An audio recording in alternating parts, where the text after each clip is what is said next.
नमस्कार विद्यार्थी मित्रों, ધોરણ 11 વિષય અર્થશાસ્ત્ર પાઠ નંબર 11 આર્થિક વિચારો।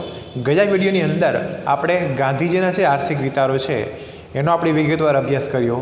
તદુપરાંત આપણે પંડિત દીનદયાળ ઉપાધ્યાય છે એનો પરિચય આપણે મેળવ્યો। આ વિડીયોની અંદર આપણે પંડિત દીનદયાળ ઉપાધ્યાયના મુખ્ય આર્થિક વિચારો છે એમાંના પહેલા જે 3 મુદ્દા છે એનો આપણે વિગતવાર અભ્યાસ કરશું। तो विद्यार्थी मित्रों, तमे तमारा चोपड़ीना पेज नंबर 128 पर खास ध्यान आपो कि एमां पंडित दीनदयाल उपाध्यायना मुख्य आर्थिक विचारों में पहलो मुद्दो है अर्थव्यवस्थाना त्रीजा विकल्पनी शोध। आर्थिक ध्येयों मेळववा माटे विश्व पासे मूडीवाद अने समाजवादना बे विकल्प व्यवहार में हता के पंडित दीनदयाले अहीं त्रीजो विकल्प रजू करेल छे। आम जोवा जाए तो विश्व पासे बे विकल्पो हता, एक मूडीवाद अने एक समाजवाद के एनाथी आर्थिक ध्येय प्राप्त करी शके। पण पंडित दीनदयाल उपाध्याये त्रीजो विकल्प पण अहीं रजू करेल छे। विश्व में आज उत्पादन क्षेत्रे आधुनिक उत्पादन पद्धति अने यंत्रों उपयोग वधतो जाय छे के अने कुदरती संपत्तिना अनेक स्रोत आज विश्व पासे छे, छतां पण आर्थिक समृद्धि पाछळनी आंधळी दौड़ने कारणे आज मानव समुदाय अनेक समस्याओथी घेरायेलो जोवा मळे छे। एक तो अति आधुनिक पद्धतिओ आवी छे, यंत्रो आव्या छे, एनो उपयोग वधतो गयो छे। कुदरती संपत्ति छे एनो अनेक स्रोत विश्व पासे छे, छतां पण एनो आंधळी दौड़ प्रगति माटे जे आंधळी दौड़ एने लगावी छे एने हिसाबे एने खुद एक अनेक समस्याओनो पण सर्जन करी छे के मूडीवादी और समाजवादी अर्थव्यवस्था अपनावीने घणा देशोए आर्थिक विकास साधवानो मार्ग अपनावीने घणी सिद्धिओ हासिल करी छे, पण तेनी सामे आर्थिक शोषण, असमानता, आर्थिक अस्थिरता, वर्ग विग्रह तेमज पर्यावरणने नुकसान संबंधी अनेक समस्याओ पण त्यां ऊभी थई छे।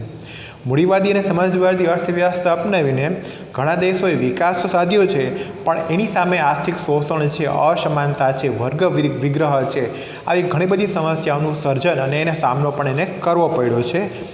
भारते पण पाश्चात्य विचारधारा એટલે કે પશ્ચિમની જે સંસ્કૃતિ છે એની વિચારધારા અર્થવ્યવસ્થા એનું પણ અનુકરણ કર્યું છે, પણ એકદમ આંધળું અનુકરણ કર્યું છે કે પરિણામે પંચવર્ષીય યોજનામાં ઉદ્યોગ છે, ખેતી ક્ષેત્ર છે એનો જે વિકાસ થવો જોઈતો હતો એવો ન થઈ શક્યો અને શહેરીકરણ છે, પર્યાવરણીય સમસ્યા છે, ગરીબી છે, બેરોજગારી છે, આવી અનેક સમસ્યાઓનું આપણે સર્જન થયું છે કે આ સમસ્યાજનક પરિસ્થિતિમાંથી ભારતને બહાર લાવવા માટે पंडित दीनदयाल उपाध्याये त्रीजा विकल्पनी हिमायत करी है और ये त्रीजो विकल्प है एकात्म मानवतावाद अथवा एकात्मक अर्थनीति।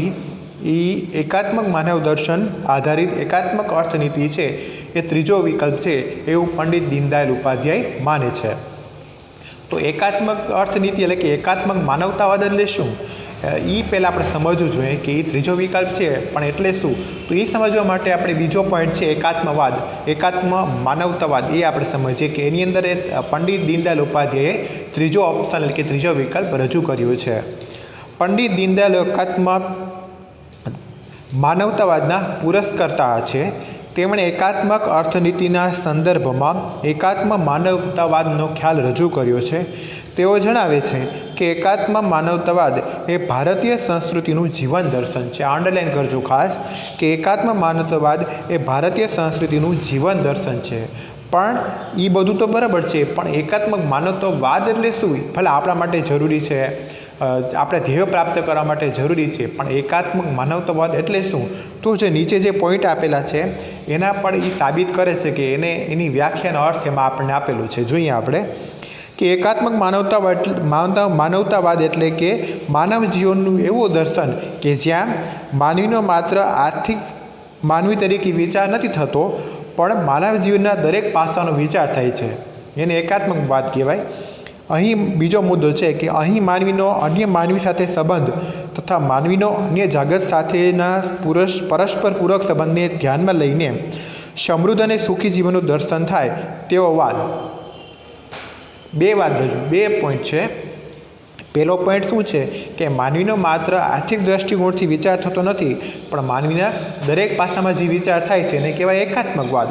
અને બીજામાં શું કીધું છે, બીજા મુદ્દામાં અહીં માનવી સાથેનો સંબંધ તથા માનવીનો અન્ય જગત સાથેના પરસ્પર પૂરક સંબંધને ધ્યાનમાં રાખીને સમૃદ્ધ અને સુખી જીવનનું દર્શન થાય તેવો વાદ એટલે શું કહીશું આપણે, એકાત્મકવાદ. કારણ કે આપણને ખબર છે કે આપણે એકબીજા પર આધાર રાખવો જ પડે છે, એકબીજા હળીમળીને રહેશું તો આપણે વધારે આગળ આવી શકશું. કે પંડિત દીનદયાળના મતે એકાત્મક માનવતાવાદની સાર્થકતા એમ કહી શકાય કે સમાજના અજ્ઞાની તથા કચડાયેલા માણસોની સેવા આપવી, તેમના હાથ પગમાં બળ વધારીને ઉદ્યોગ ધંધાનું શિક્ષણ આપવામાં આવે અને તેમની આવક વધારીને તેમને માટે પાકા ઘર બનાવવામાં રહેલું છે. આ એકાત્મકવાદ છે. તેમના માટે પાકા ઘર બનાવવું, તેને સપોર્ટ કરવો, તેના હાથ પગમાં બળ વધારીને ઉદ્યોગ ધંધાનું શિક્ષણ આપવું, તેને અજ્ઞાની અને કચડાયેલા માણસોની વધારે સેવા કરવી, એ એક એકાત્મક માનવતાવાદ તરીકેને ઓળખવામાં આવે છે. કે આ માટે તેમને દેશની પ્રકૃતિને ધ્યાનમાં રાખીને પશ્ચિમની સિદ્ધિઓમાંથી સારી બાબત છે એ પસંદ કરી દેશની સેવાઓના વિકાસના હેતુ માટે પ્રયોજવાની હિમાયત કરી છે. કે જે પશ્ચિમની સારી બાબતો છે એને સ્વીકારી અને આપણા વિકાસમાં એને ઉપયોગમાં લેવાની એને જરૂર છે. કે ત્રીજો મુદ્દો છે સાધ્ય સાધનનો વિવેક. પંડિત દીનદયાળ કહે છે કે સ્વતંત્રતા પહેલાં આપણે દરેક પ્રશ્નને રાષ્ટ્રીય દૃષ્ટિકોણથી આપણે જોતા હતા. કે આઝાદી મળી એ પહેલાં આપણે દરેક પ્રશ્નને આપણા રાષ્ટ્રીય દૃષ્ટિકોણથી જોતા હતા, પરંતુ હવે આપણે એ પ્રશ્નને આપણા આર્થિક દૃષ્ટિકોણથી જોઈએ છીએ. કે તેનું કારણ આજે સાધ્ય અને સાધનનો વિવેક રહ્યો જ નથી. કે આપણી પાસે જે સાબિત કરવાનું છે અથવા જે છે આપણી પાસે અને જે સાધનો છે એનો વિવેક આપણી પાસે રહ્યો જ નથી. આપણે આડેધડ આંધળી દોટ મૂકી છે. કે માનવ જીવનના ઉદ્દેશ્યો અને જીવનમાં સંપત્તિના સ્થાનને લગતા વિચારો જ્યાં સુધી નિશ્ચિત નહીં કરીએ ત્યાં સુધી આપણે તેના માટે જરૂરી સાધનો નક્કી નહીં કરી શકીએ.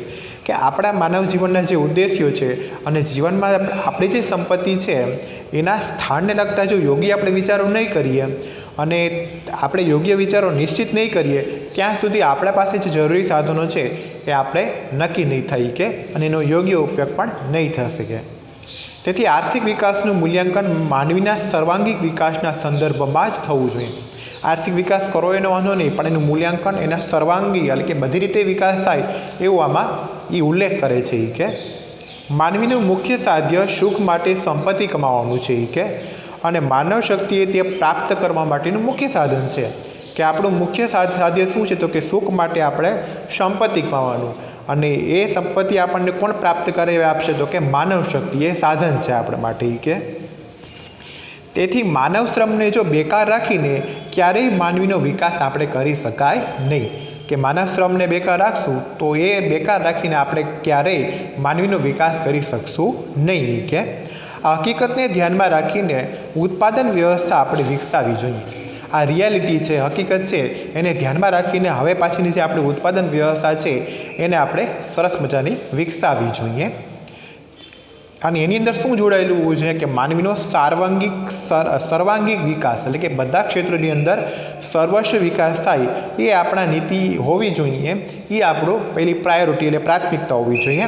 અને અર્થવ્યવસ્થાનું એ મુખ્ય લક્ષ્ય છે એ હોવું જોઈએ એવો તે પંડિત દીનદયાળ ઉપાધ્યાય છે એ ચોક્કસ દૃઢપણે માનતા હતા. કે વિકાસ કરવો હોય તો ખાલી આર્થિક એંગલથી નહીં કે બધા ક્ષેત્રે વિકાસ થાય એવું એ ઈચ્છતા હતા. કે તો વિદ્યાર્થી મિત્રો, આ વિડીયોની અંદર પંડિત દીનદયાળ ઉપાધ્યાયના જે આર્થિક વિચારો છે એમના મતે એના જે પહેલાં 3 મુદ્દા છે, અર્થવ્યવસ્થાના ત્રીજા વિકલ્પની શોધ, એ ત્રીજો વિકલ્પ કેવો હતો, એકાત્મક માનવતાવાદ, એમાં સેવા કરવી, સપોર્ટ કરવો, એને સારી રીતે કોઈક લોકો છે એની સેવા કરવી, એને ઊભા કરવા અને એના પગભર બનાવવા, એ બધી વસ્તુનો આપણે મહત્ત્વ આપવામાં આવતા.